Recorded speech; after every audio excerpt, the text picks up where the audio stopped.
दोस्तों, भगवान कृष्ण ने महाभारत काल में ही कलयुग का विस्तार पूर्वक वर्णन कर दिया था। कलयुग में लोग कैसे होंगे, जीवन कैसे व्यतीत होगा, लोगों का व्यवहार एक दूसरे के प्रति कैसा होगा, यह सब उस काल में ही बताया जा चुका था। यहाँ हम प्रस्तुत करेंगे भगवान कृष्ण द्वारा कलयुग के बारे में बताई गई 5 कड़वी बातें, जो आज 100% सच हो रही है। पहला, कलयुग के सत्य। महाभारत काल में 5 पांडवों के मन में कलयुग के बारे में जानने की जिज्ञासा थी।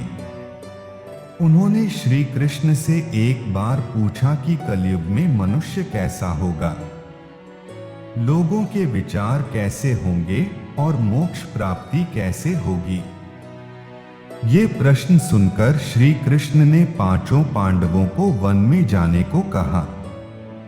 साथ ही ये भी कहा कि तुम जो कुछ भी वहां देखो उसे मेरे पास आकर विस्तार से बताना। श्री कृष्ण का आदेश पाकर 5 भाई वन गए और कुछ समय बाद वापस आए। फिर एक एक कर 5 भाइयों ने वन में जो देखा था वो भगवान कृष्ण को बताया।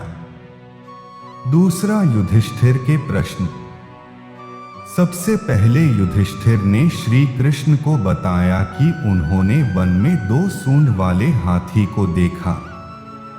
तब कृष्ण ने कहा कि कलयुग में ऐसे लोग राज करेंगे जो बोलेंगे कुछ और करेंगे। ये लोग दोनों ओर से शोषण करेंगे। तीसरा, भीम के प्रश्न। उसके बाद भीम ने बताया कि उसने वन में देखा कि एक गाय अपने बच्चे को इतना चाट रही थी कि उस बच्चे का खून निकलने लगा। तब श्री कृष्ण ने इसका अर्थ बताया। श्री कृष्ण ने बताया कि कलयुग का मनुष्य अपने बच्चों से इतना आसक्त होगा कि ऐसी ममता के कारण बच्चों का विकास ही रुक जाएगा। यदि किसी पुत्र साधु बना तो सब उसके दर्शन करेंगे, परंतु यदि स्वयं का पुत्र साधु बना तो माता पिता दुखी हो जाएंगे, रोएंगे कि मेरा पुत्र किस राह पर जा रहा है।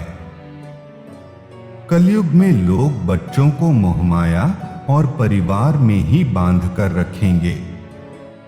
इस तरह उसका जीवन वही नष्ट हो जाएगा। फिर कृष्ण ने कहा कि तुम्हारे पुत्र तुम्हारे नहीं बल्कि तुम्हारी पत्नियों की अमानत है और पुत्रियां तुम्हारी अमानत है। यह शरीर मृत्यु की अमानत है और आत्मा परमात्मा की अमानत है। चौथा, अर्जुन के प्रश्न। इसी तरह भीमसेन के बाद अर्जुन ने बताया कि उसने एक पक्षी को देखा जिसकी पंख पर वेद की ऋचाई लिखी हुई थी, परंतु वो एक मनुष्य का मांस कह रहा था। यह देखकर मैं हैरान हो गया। तब श्री कृष्ण ने बताया कि कलयुग में ऐसे लोग होंगे जिन्हें विद्वान कहा जाएगा, किंतु उनकी मंशा यही होगी कि किसकी जल्दी मृत्यु हो जिससे उसकी संपत्ति को अपना लिया जाए। व्यक्ति का ओहदा चाहे कितना भी बड़ा क्यों ना हो, किंतु उसकी दृष्टि दूसरों की संपत्ति पर ही रहेगी। ऐसे लोग बहुत होंगे जो दूसरे के धन को छीनने को आतुर होंगे। वास्तविक संत तो कोई ही होगा। पांचवा, नकुल के प्रश्न। अर्जुन के बाद फिर नकुल ने श्री कृष्ण को वन के बारे में बताया। नकुल ने कहा कि मैंने देखा कि एक भारी चट्टान पर्वत से गिरी और बड़े से बड़े वृक्ष भी उसे नहीं रोक पाए, परंतु एक छोटे से पौधे से टकराकर वह चट्टान वहीं रुक गई।